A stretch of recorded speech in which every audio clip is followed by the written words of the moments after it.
স্বাগত জানাচ্ছি বাংলাদেশ সমাচার পেজের লাইভে। সাথে আছি আমি সরণি। দর্শক, চাকরি কিন্তু একটি মানুষের জীবিকার নিরাপত্তা, আর সেই চাকরি যদি একদিনে চাকরিচ্যুত করা হয়, সেই কর্মকর্তার জীবনটা কিন্তু দুর্বিষহ হয়ে পড়ে। আমি বলছি একটা ব্যাংকের কথা, আরাফা ইসলামী ব্যাংক। সেখানে কিন্তু 547 জন কর্মকর্তাকে একদিনে কর্মচ্যুত করা হয়েছে। আমরা সরাসরি একজন কর্মকর্তার সঙ্গে কথা বলবো। আমাদের 1 বছর পূরণ হওয়ার জন্য একটা টার্গেট থাকে। এই 1 বছরের মধ্যে একটা টার্গেট পূরণ করলে আমাদের কনফার্মেশনটা পাঠায় দেওয়া হয় যার যার মেইলে। কিন্তু কনফার্মেশন তো আটকায় রাখা হয়েছে, আর তারপর থেকে এই পর্যন্ত আমরা ওইভাবেই কাজ করে আসতেছি।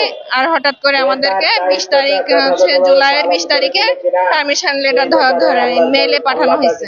আপনি ব্যক্তিগতভাবে কি মনে করছেন যে হঠাৎ কেন আপনাদেরকে চাকরিচ্যুত করা হলো? কি কারণ হতে পারে? আমাদের দেখেন, টার্মিনেট করার কয়েকটা বিষয় থাকে টার্মিনেট করার জন্য। সেটা হচ্ছে দুর্নীতির সাথে যুক্ত থাকলে, আর হচ্ছে নারী কেলেঙ্কারি মানে চারিত্রিক সমস্যা থাকলে, আর ম্যানেজমেন্টের সাথে মানে অফিসিয়ালি কোনো ঘাটতি থাকলে, অনিয়ম শৃঙ্খলতার মধ্যে থাকলে, এই ধরনের থাকলে। কিন্তু আমাদের মধ্যে কারোর মধ্যে এই ধরনের কোনো রিপোর্ট নাই।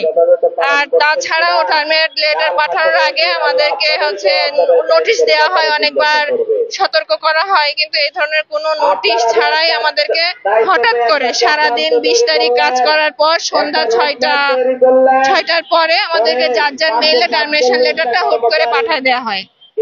এর কোনো কারণ নাই, কোনো যুক্তি নাই।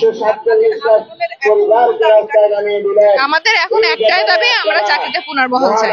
আমাদের যেহেতু কোনো দোষ নাই, আর তারা তো কোনো যুক্তি দেখাতে পারতেছে না, তারা আমাদের সামনে আসতেছে না, আমাদের সাথে বসছে না, মানে কোনো প্রমাণই নেই আমরা কোনো অপরাধী। এই ধরনের কোনো সমস্যা আমাদের মধ্যে নাই। এই জন্য আমরা চাই আমাদের চাকরিতে পুনর্বহাল করার জন্য। এই ছিল বাংলাদেশ সমাচার পেজের লাইভের সর্বশেষ।